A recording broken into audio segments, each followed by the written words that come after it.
Pulled the dash back out. Just trying to fit this scuttle to the top.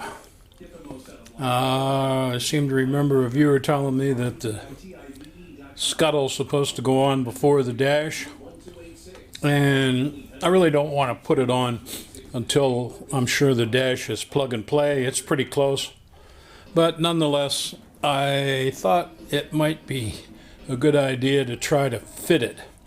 And you know, in theory it was on there before, but of course some of the wood framing there is a little different now. And my biggest problem is getting it to fit down here where it meets the top of the door, and I can't quite work out what's going on there. I think that these lower front panels have been replaced by somebody, and I don't know if they've made them properly. Right there, there's a little return that sticks out, and there's a return on the bottom of the scuttle that goes that way, and common sense would dictate that the scuttle should go underneath that return on the side panel, but I can't really get it down that far.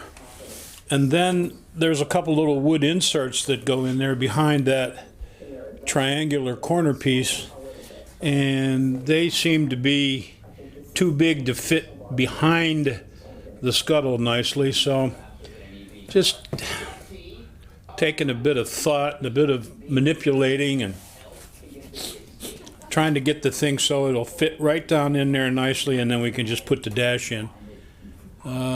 Like everything else, just takes a bunch of time, and sometimes you have to go outside and have a walkabout.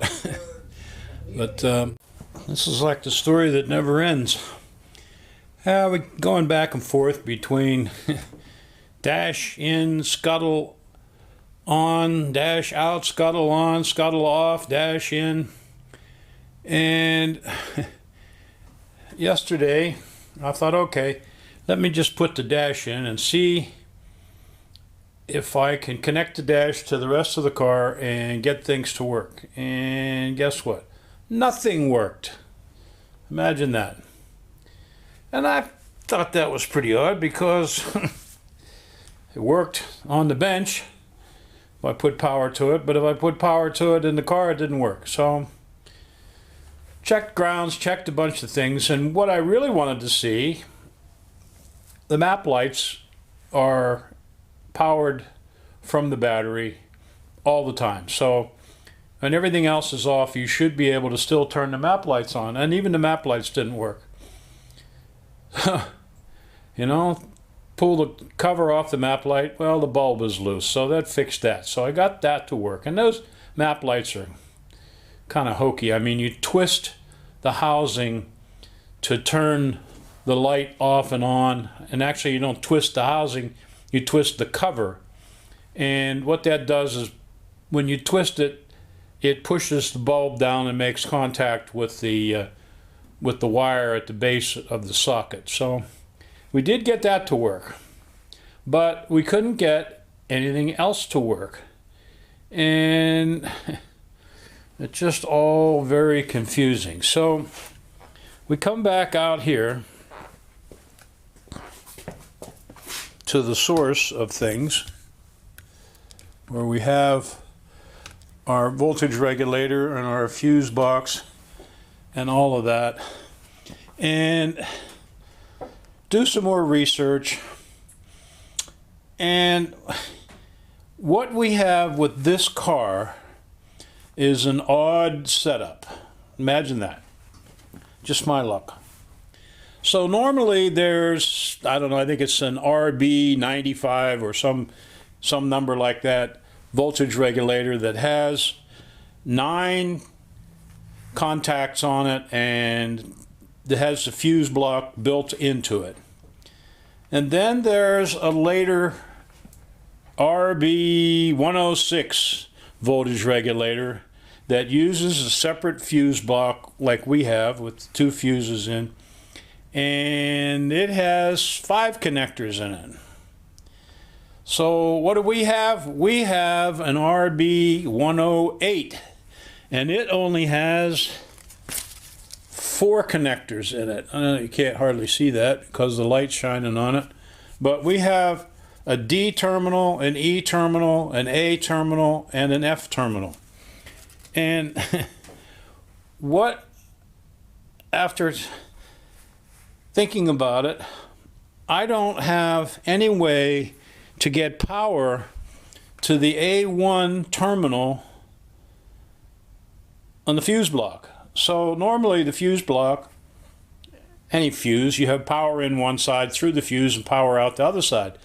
Well, I've got fuses and I've got wires, but I don't have any power going into the A1, at least, on the fuse block. So normally, I guess, with the original style regulator and even the replacement style 5-lug regulator, there's a terminal off the regulator that feeds power to that A1 terminal in the fuse block.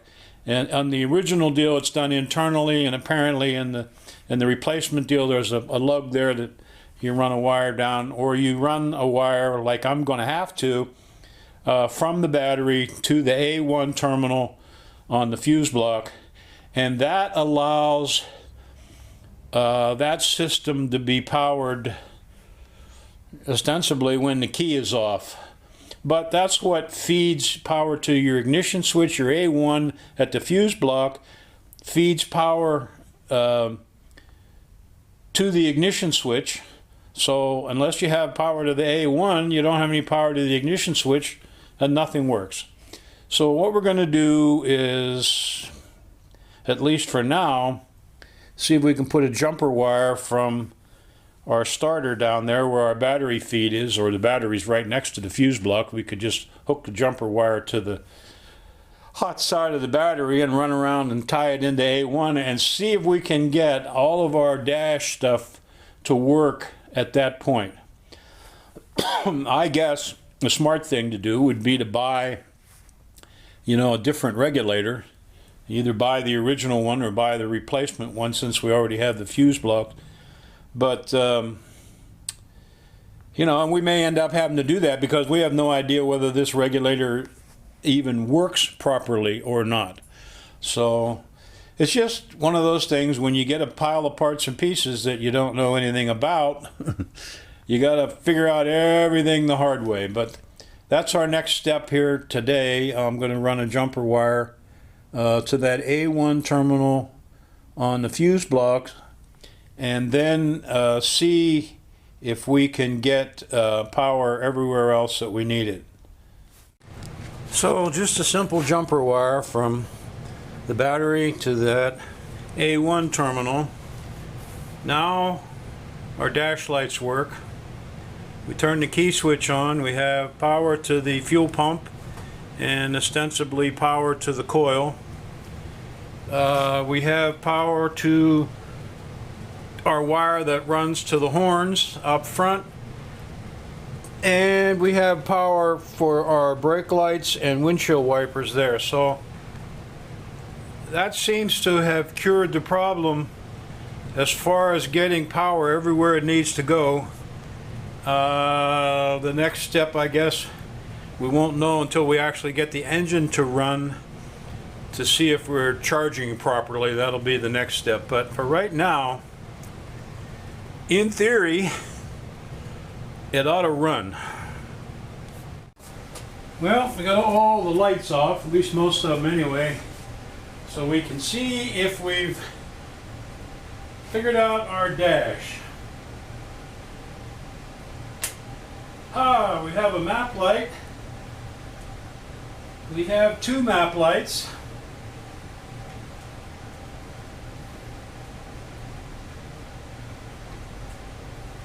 Turn the ignition on.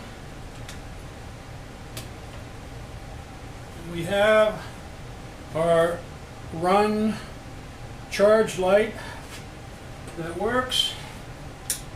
And let's see.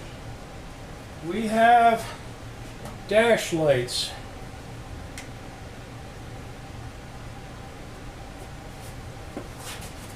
That's like the trifecta right there. I think we finally figured it out. What I ended up with was 2 plugs at the back of the dash, each going to have 6 wires, and then 1 extra wire for the charge light. And that way if you have to take the dash out, you undo those 2 plugs plus the little extra wire, and off you go. Kind of looks like we're lighting up the footwell as well down in there, but that's okay.